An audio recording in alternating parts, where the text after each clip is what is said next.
Bismillahirrahmanirrahim. Alif Lam Mim. Allahu la ilaha illa huwal hayyul qayyum. نزل عليك الكتاب بالحق مصدقا لما بين يديه وأنزل التوراة والإنجيل من قبل هدى للناس وأنزل الفرقان إن الذين كفروا بآيات الله لهم عذاب شديد والله عزيز ذو انتقام إن الله لا يخفى عليه شيء في الأرض ولا في السماء هو الذي يشاوركم في الأرحام كيف يشاء لا إله إلا هو العزيز الحكيم هو الله الذي أنزل عليك الكتاب منه آيات محكمات هن أم الكتاب وأخر متشابهات فأما الذين في قلوبهم زيغ فيتبعون ما تشابه منه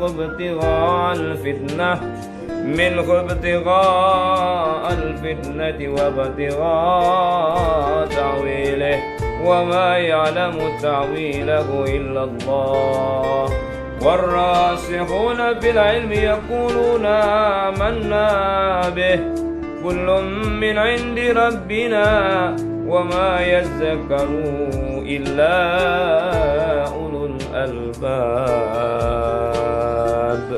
ربنا لا تزغ قلوبنا بعد إذ هديتنا وهب لنا من لدنك رحمة إنك أنت الوهاب ربنا إنك جامع الناس اليوم لا ريب فيه إن الله لا يخلف الميعاد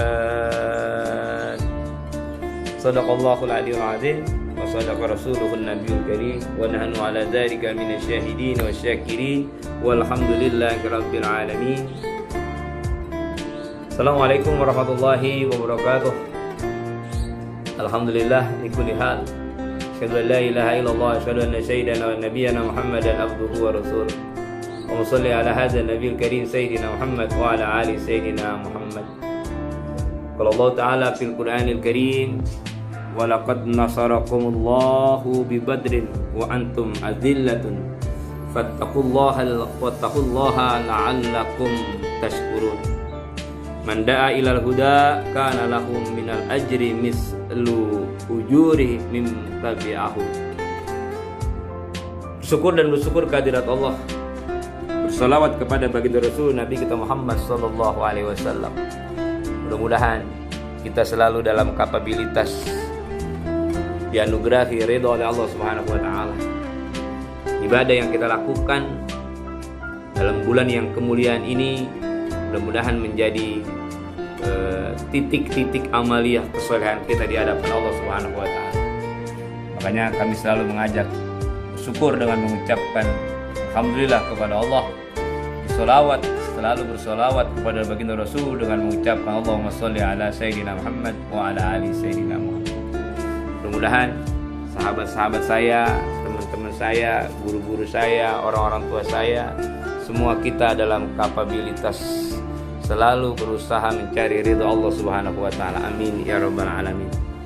Ba'da subuh sedikit kita membaca ayat suci Al-Qur'an di pendopo zikir Hajat Center ya. Saya lihat menara 165 lampunya sudah dipadamkan ya.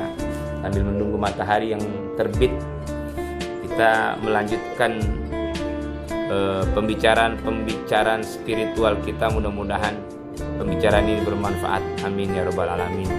Saya menyapa teman-teman saya semua yang berada di Jamiah Kuliah Subuh Ahad, yang berada di Khatmul Quran, yang berada di Majelis Ulama Indonesia Jakarta Selatan, yang berada di FKUB Jakarta Selatan, seluruhnya sahabat-sahabat semua, mudah-mudahan kita selalu dalam kapabilitas ridho dari Allah Subhanahu wa taala.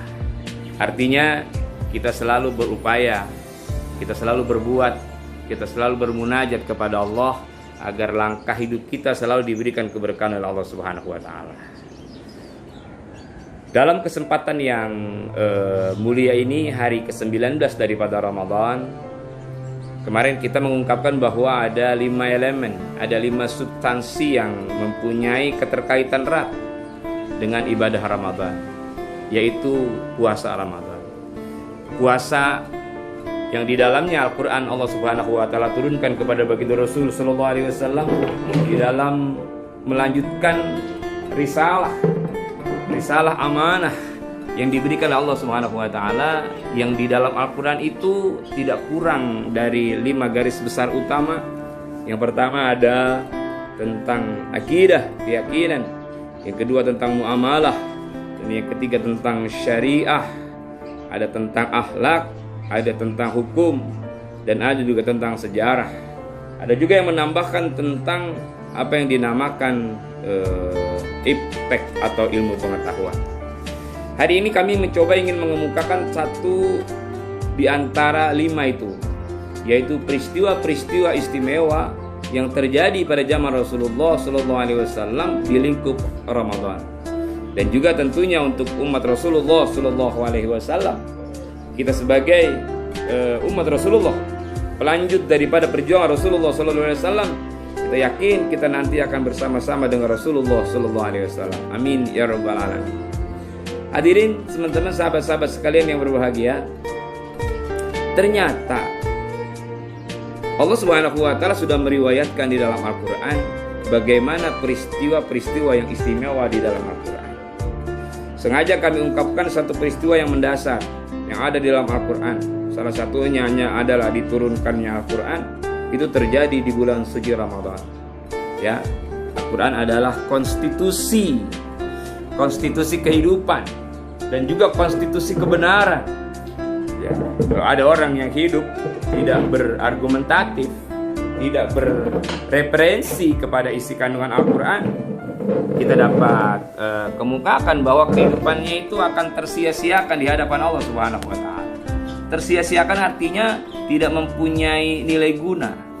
Ya, walaupun dia baik, walaupun dia sangat menjaga etika dan lain sebagainya.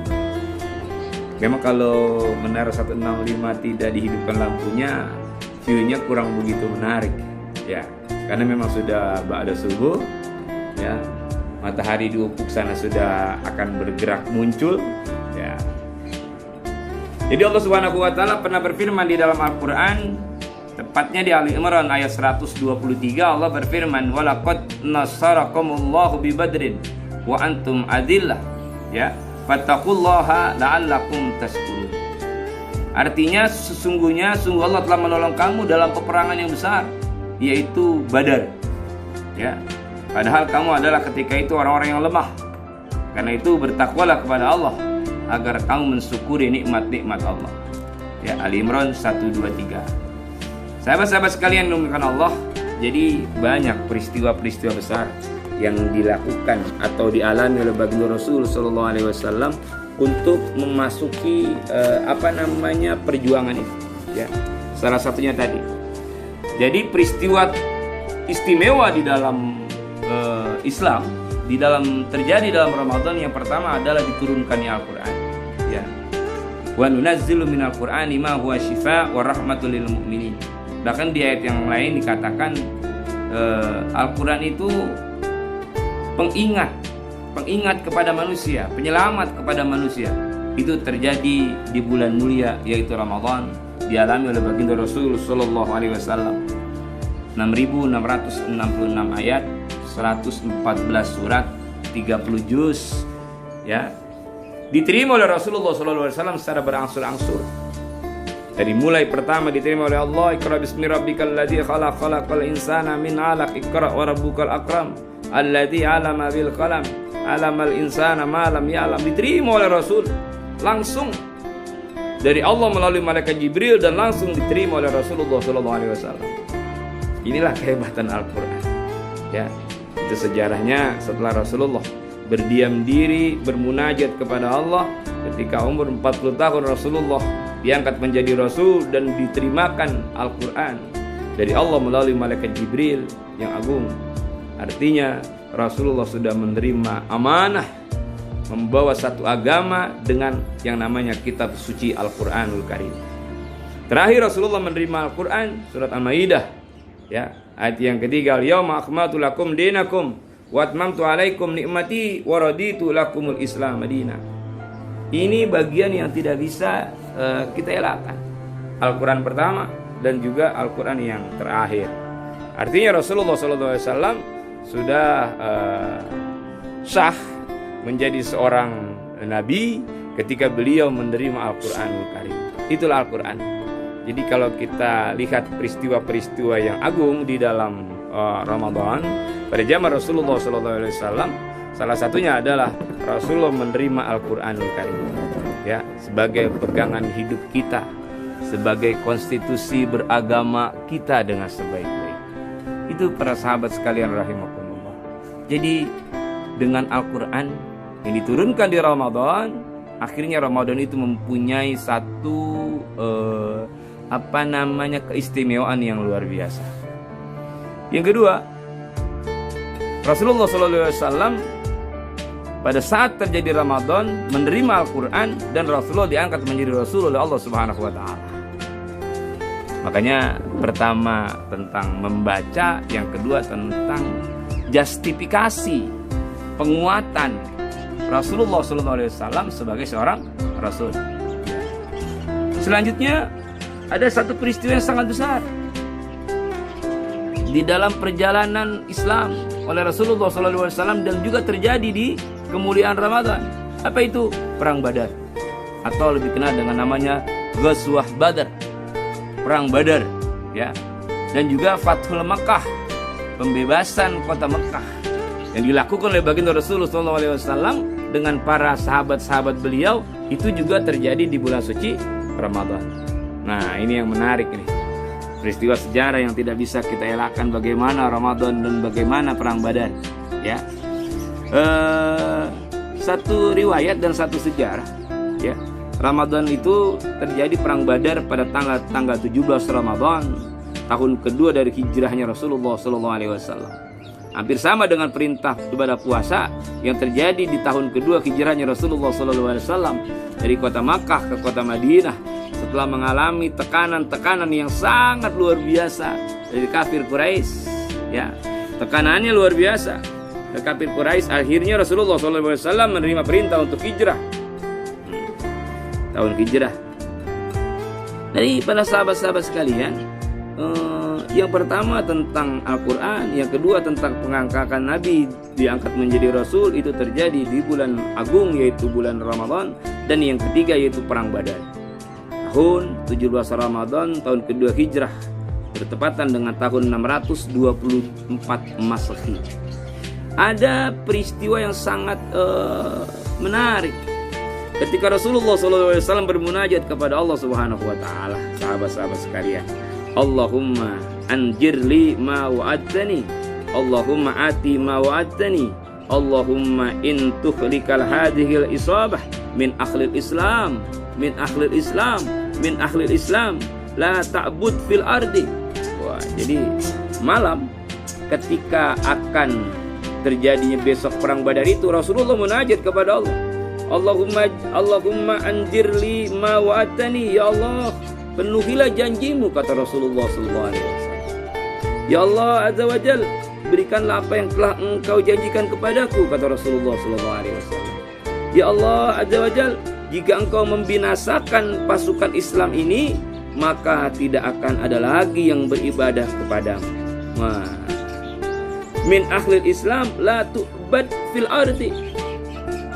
Hanya Rasulullah nangis kepada Allah, ya Allah, kalau besok kami kalah, 313 pasukan Islam melalui kafir Quraisy yang dalam sejarah lebih dari 10.000 kaum kafir, maka kata Rasulullah, nanti siapa lagi yang akan meneruskan perjuangan kami dan siapa yang menyembah engkau ya Rasul, ya Allah. Ini perjuangan Rasulullah SAW. Artinya bahwa Rasulullah SAW munajat kepada Allah agar jangan sampai besok saya kalah ini. Jadi luar biasa. Karena Rasulullah SAW munajat kepada Allah demikian, maka Allah Subhanahu wa taala menurunkan Al-Qur'an melalui malaikat Jibril. Jadi Rasulullah itu didengar oleh Allah. Ya. Di dalam Al-Qur'an surat Al-Anfal Allah berfirman, "Istastaghitsuna rabbakum fastajaba lakum anni mumiddukum," kata Allah di dalam firman-Nya, "bi alfi minal malaikati murdifin." Subhanallah. Langsung dijawab oleh Allah. Istastaghitsuna rabbakum fastajaba lakum anni mumiddukum bi alfi minal malaikah minal malaikati murdifin. Subhanallah. Ingatlah kata Allah di dalam Al-Quran, ketika kamu memohon pertolongan kepadamu, lalu kuperkenankannya bagimu, sesungguhnya aku akan mendatangkan, kata Allah Subhanahu wa taala. Apa yang didatangkan oleh Rasulullah ke Rasulullah? Malaikat, 1000 malaikat. Memang kalau dalam kapabilitas normatif, pasukan muslim pada saat itu nggak mungkin akan mengalahkan kafir Quraisy. Jauh. Kenapa? Karena banyak faktor.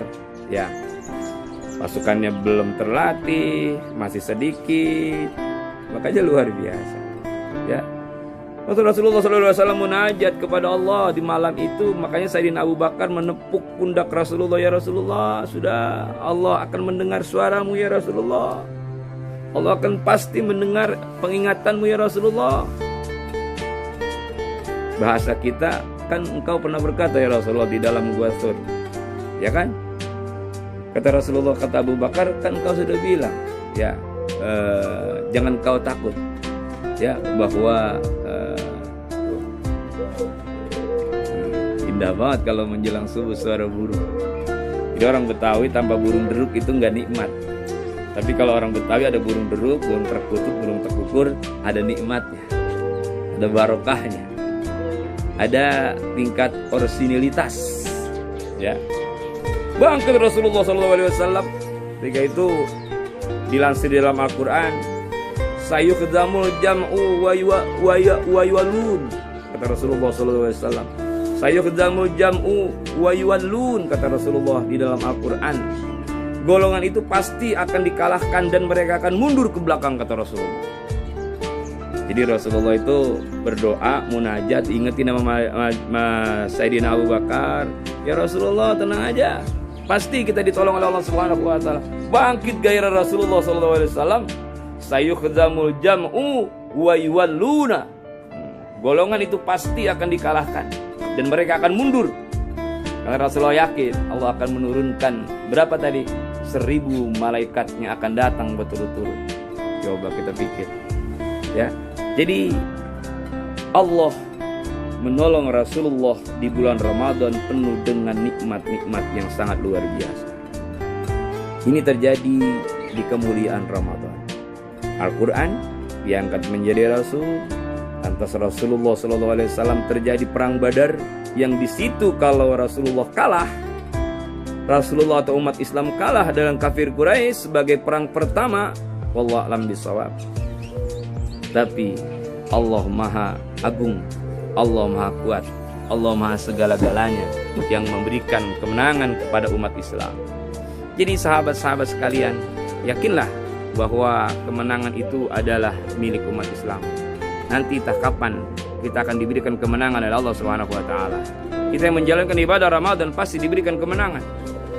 Di dalam kitab Durratun Nasihin ada beberapa kemenangan. Ada kemenangan hari raya Idul Adha, ada kemenangan hari raya Idul Fitri, ada kemenangan ketika nanti di yaumil mahsyar, di hari kiamat kita mau ditengok oleh Allah. Itu kemenangan. Itulah kemenangan. Mudah-mudahan kita senantiasa dalam satu situasi yang agung dimenangkan oleh Allah Subhanahu wa taala. Kalau kita isi dengan baik, kita jadikan Ramadan dengan sebaik-baiknya, penuh dengan nikmat-nikmat di hadapan Allah Subhanahu wa taala. Sahabat-sahabat sekalian rahimakumullah, adapun yang keempat, peristiwa keistimewaan Ramadan yang dialami oleh baginda Rasul yang hikmahnya untuk umat Rasulullah, yaitu terjadi yang namanya Fathul Makkah. Apa itu Fathul Makkah? Satu pengembalian teritorial kekuasaan umat Islam. Jadi Rasulullah kan tadi saya ceritakan diusir. Tempat dia lahir di Makkah, ya, 12 Rabiul Awal, diusir oleh orang kafir Quraisy. Tapi akhirnya Rasulullah SAW kembali menguasai Mekah ketika terjadi pada 8 hijrahnya Rasulullah SAW dari kota Makkah ke kota Madinah. 8 tahun kemudian Rasulullah berhasil menguasai Mekah. Luar biasa. Itu tahun 8 hijriah 630 Masehi dalam sejarah. Ini tidak bisa kita elakkan. Ya. Pada itu peristiwa Fathul Mekah, Rasulullah SAW tidak mengatakan bahwa akan terjadi mengalir darah. Itulah Islam. Makanya kalau negeri itu dikuasai oleh orang Islam, tidak ada pembantaian, tidak ada penzoliman terhadap bangsa-bangsa lain, agama-agama lain. Islam begitu komprehensif. Lakum dinukum waliyadin, masing-masing jalankan keberagamaan. Tapi sebaliknya, kalau Islam berada di bawah minoritas, wah luar biasa. Dalam sejarah kita lihat Uyghur, kasihan umat Islam. Ya. Makanya di negeri kita ini kan kita mayoriti Islam, tapi tidak ada pembantaian dilakukan oleh umat Islam. Makanya kecerdasan spiritual dan kecerdasan bernegara mesti didalami oleh umat Islam. Tapi kalau umat Islam lengah, umat Islam di bawah posisi apa yang dinamakan tekanan minoritas, wah luar biasa, banyak sekali ya hal-hal yang menunjukkan bahwa umat Islam kalau berada di bawah ditindas para sahabat sekalian. Jadi hari ini kita membahas mengenai bagaimana peristiwa-peristiwa yang terjadi di bulan Ramadan. Di belakang saya ini pohon singkong, Pak. Singkong itu semua serba fungsi. Daunnya dilalap, ya. Umbi kayunya atau singkongnya bisa digoreng, bisa dibikin kolak. Wah luar biasa. Inilah dari Allah Subhanahu wa taala. Jadi yang keempat yaitu Fathul Mekah. Kembali teritorial Mekah, tempat kelahiran baginda Rasul, dikuasai kembali oleh Rasulullah SAW. Tapi ingat, ketika Rasulullah menguasai kembali Mekah, tidak ada darah yang mengalir. Sampai Abu Sofyan berlari memasuki rumahnya. Kata Rasulullah, aman. Tidak ada darah yang mengalir, asalkan ia mau mengucapkan 2 kalimat syahadah, asyhadu an la ilaha illallah wa asyhadu anna muhammadar rasulullah. Dan yang kelima adalah peristiwa yang bersifat nasionalisme, yaitu Allah anugerahi kemerdekaan untuk umat Islam yang berada di negara yang kita cintai ini, yaitu Indonesia. Tanggal 17 Ramadan tanggal 9 Ramadan tahun 1364 Hijrah, bangsa kita merdeka dari jajahan Belanda yang begitu luar biasa, Portugis yang begitu luar biasa, Jepang yang begitu luar biasa. Dijajah. Tidak punya harga diri manusia pada saat itu. Namanya dijajah. Sekarang kita sedang mengalami penjajahan, tapi penjajahannya itu tidak bisa kita sadari. Penjajahan secara teknologi, penjajahan secara ekonomi. Kita lihat, ya, luar biasa. Oleh karena itu bangsa kita, umat Islam, mari sama-sama kita bangkit untuk melakukan satu penegakan kebenaran. Nah, jadi yang kelima adalah bangsa kita diberikan oleh Allah Subhanahu wa taala anugerah kemerdekaan. Jadi bukan hanya semata-mata perjuangan para pejuang-pejuang bangsa, bukan, tapi karena Allah. Oh, kalau tidak ada karena Allah, rasanya kecil kemungkinan kita akan diberikan kemerdekaan, menang dari para penjajah. Kenapa? Kita hanya melawan dengan bambu runcing. Kita hanya melawan dengan senjata-senjata yang sangat tradisional. Tapi Allah Subhanahu wa taala memberikan kemenangan kepada kita. Itu Allah. Makanya di dalam preambul pembukaan Undang-Undang Dasar 1945 itu dikatakan atas berkat rahmat Allah yang Maha Kuasa dan dengan didorongkan oleh keinginan luhur. Itu luar biasa. Artinya peristiwa-peristiwa yang istimewa terjadi di bulan suci Ramadan sudah dianugerahkan kepada umat-umat di muka bumi ini, baik secara spesifik kepada baginda Rasul dan juga kepada umat yang berada di negara Kesatuan Republik Indonesia. Tanpa anugerah Allah, saya yakin bangsa ini belum tentu merdeka dari Belanda, dari Portugis, dari Prancis, dari Inggris, dan lebih jahat lagi dari Jepang yang cuma 3,5 tahun, tapi kalau dalam PKN luar biasa. Jadi sahabat-sahabat sekalian, terus berjuang mencari keberkahan hidup, terus berjuang mencari nilai-nilai keberagaman kita di hadapan Allah. Mudah-mudahan kita termasuk orang-orang yang diberikan kekuatan oleh Allah Subhanahu wa taala. Dan lebih spesifik lagi, Ramadan ini tahun 2020, umat Islam di Jakarta, di Indonesia dan di dunia mengalami satu peristiwa yang sangat-sangat memilukan. Kenapa saya katakan demikian? Karena corona virus 19 ini sungguh sangat luar biasa. Artinya kalau kita kurang sabar, kurang introspeksi spiritual, mungkin kita merasakan ada sesuatu di hadapan Allah Subhanahu wa taala. Tapi umat Islam dunia, umat Islam Jakarta, umat Islam Indonesia meyakini bahwa segala sesuatu yang terjadi di muka bumi ini merupakan satu ketentuan dari Allah Subhanahu wa taala. Terus berbuat, terus berkarya. Mudah-mudahan karya kita nanti kelak akan kita peroleh ketika kita sudah menghadap Allah Subhanahu wa taala. Saya tadi pagi membacakan ayat suci Al-Qur'an di pendopo, itu juga karya. Saya berkata-kata, sahabat-sahabat mendengar, itu karya. Karya-karya inilah yang akan kita bawa menghadap Allah Subhanahu wa taala. Mudah-mudahan sahabat-sahabat dan orang-orang tua yang sudah memberikan sesuatu di dalam pendopo Zikir Hadir Center ini diberikan keberkahan oleh Allah Subhanahu wa taala. Amin ya rabbal alamin. Pak HNW Hidayat Nur Wahid, Bapak Haji Hasib, Bapak Haji Endang Baharudin, Bapak Robiman, dan seluruhnya Ustadz Kamal, Ustadz Ajis, Mbak Tia dan lain sebagainya, Pak Insinyur Haji Ahmad Setiadi. Mudah-mudahan apa yang sudah kita lakukan memancing keberkahan di sisi Allah Subhanahu wa taala. Allahumma bihaqil Fatihah, bisyiril Fatihah, bikaramatil Fatihah, bil mu'jizatil Fatihah. Atina ma ataitaka min ibadika salihin. Allahumma iftah lana abwabal khair. Allahumma ij'al bi barakati ummati Muhammadin fi bukuriha wa qur rabbi anzilni munzala mubarak wa anta khairul munzilin. Wa sallallahu ala sayyidina Muhammad wa ala alihi wasallam. Alhamdulillahi rabbil alamin. Barakallah. Saya yakin bahwa yang baik pasti itu atas ketentuan Allah. Yang kurang sempurna atas kehilapan dan kedohifan kami, Haji Hamzah Ahmad, mohon dibukakan pintu maaf yang sebesar-besarnya. Wallahul muwaffiq ila aqwamit thoriq. Wassalamualaikum warahmatullahi